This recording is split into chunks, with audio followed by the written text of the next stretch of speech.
process can take a very long time, so I would recommend starting your search as early as possible. I would say a minimum of at least a year. It doesn't have to be overwhelming. Take one step at a time, you do your research, you get your ducks in a row, and then sort of build your plan. Talk to the admissions offices to take any tests that are required, such as the GRE or the TOEFL exam. Really spend an adequate amount of time preparing your personal statement.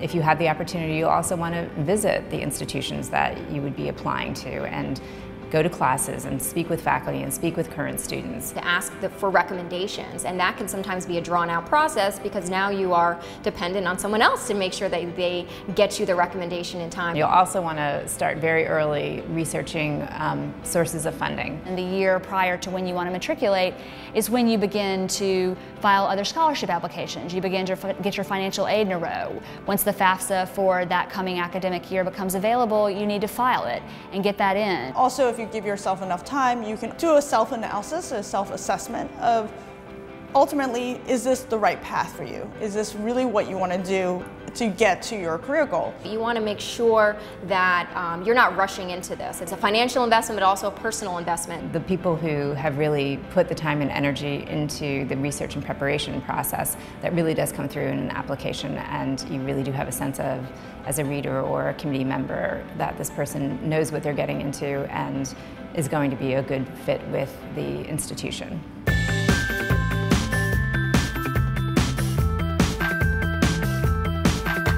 Graduate school deadlines are very important.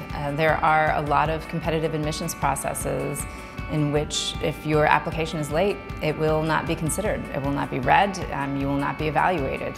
You have to remember that the graduate schools that you're applying to, particularly if they're the top in the field, are likely going to be receiving hundreds, if not thousands, of applications.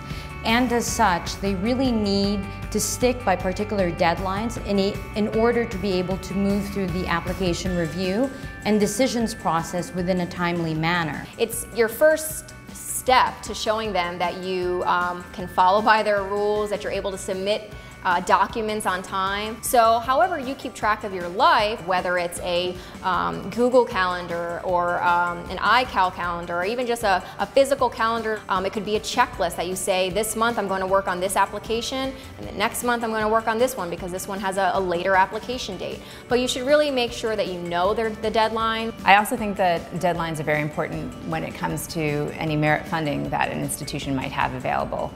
Usually merit funding is limited at most institutions, and applicants who are able to submit their completed materials early in the process are better positioned to be fully considered for all merit funding that might be available to them than applicants that apply later in the cycle or after the deadline. Apart from making sure that you meet the deadline for their application submission, it's always a good thing to go the extra step and contact either the Office of Graduate Admissions for that school or contact the department that you're applying to, just to make sure 100% that they did in fact receive your materials, A, on time, and B, that they received all of your materials. Never leave anything to chance. Grad school is a really big commitment, and you want to make sure you start off on the right foot.